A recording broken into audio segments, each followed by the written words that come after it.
I hear somebody yell, you can't bring that hat in here. And I thought she was joking, and I kind of went, oh, ha, ha, ha, and kept walking toward the second checkpoint. Susan Rosner wasn't laughing very long. A security guard at last weekend's Arizona Cardinals game told her that the Maga hat, Make America Great Again, she was wearing violated State Farm Stadium policy. Rosner opted to throw the hat away so that she could go to the game. But it turns out there was no policy on political items. The Arizona Cardinals issued a statement to 12 News saying a stadium security member misunderstood the policy on prohibited items. So, should there be a policy? Our hatless politics panel steps in right now. Christine Jones, attorney and former Republican candidate for governor, and Adam Kinsey, Democratic consultant at Uplift Campaigns. Welcome back to Square Off. Good morning. Want to warn folks, you could see pockets of MAGA hats at Sunday's Cardinals game. That call has been put out. So, not a heavy political question, but kind of more of a social one. You got a mix of booze, a lot of drinkers at games. You got fans already a little teed up over the 49ers. You bring political hats into the conversation. Is that policy good? Anything goes. Political hats, T-shirts, whatever. I mean, from a First Amendment perspective, no, you can't tell people what they can and can't wear, a MAGA hat or not. But I wish we could go back to the days when this didn't happen. Like when I take my 2-year-old to Disneyland and I see MAGA hats, it's just irritating. Like, can't we have some safe spaces? I hesitate to use that term because I know it triggers people, but can't we have some areas that are just off limits to politics? I mean, a football game would be a great place to start, but a theme park, I'd love to be able to just turn it off for a couple hours and enjoy, the Cardinals whipping the 49ers. Okay. Okay, you keep that dream alive. That Which could part? happen. Yeah. It's interesting because a lot of fans don't like seeing political statements on the field from players. Remember 49er Colin Kaepernick. Well, yeah, so there's the tension, right? Obviously the First Amendment issue, but the stop talking and dribble thing, right? We don't want our players doing it. We don't want our fans doing it. Can we please just have a moment to enjoy the game and not have politics? But you can't, unless it's hate speech, right? You just can't tell people what to wear. And I'd like to point out too, though, that I think Colin Kaepernick or any player making a actual protest that's got some meaning behind it, I think that might be a little different than getting in fights over MAGA hats. But I understand the correlation.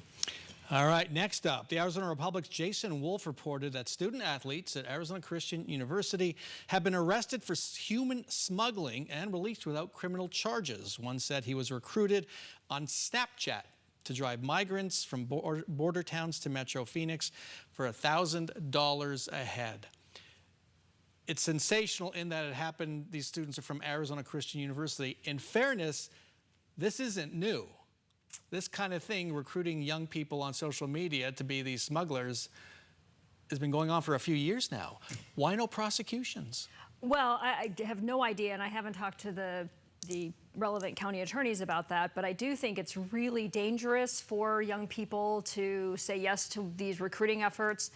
And it says something else, Bram. It says how prolific and how widespread this human trafficking problem is. If the border weren't open and if the security were better, the offers to give $1,000 to drive some migrants from the border up into the interior would not be compelling because it would be too dangerous.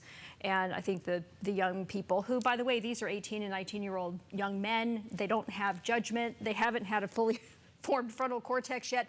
They're making bad decisions based on $1,000. So I think let's focus on what's really going on here, which is it's too easy for traffickers who are harming people, the people in the back of that car are victims, to get it done because of the border security issue. Nobody's calling this out, though.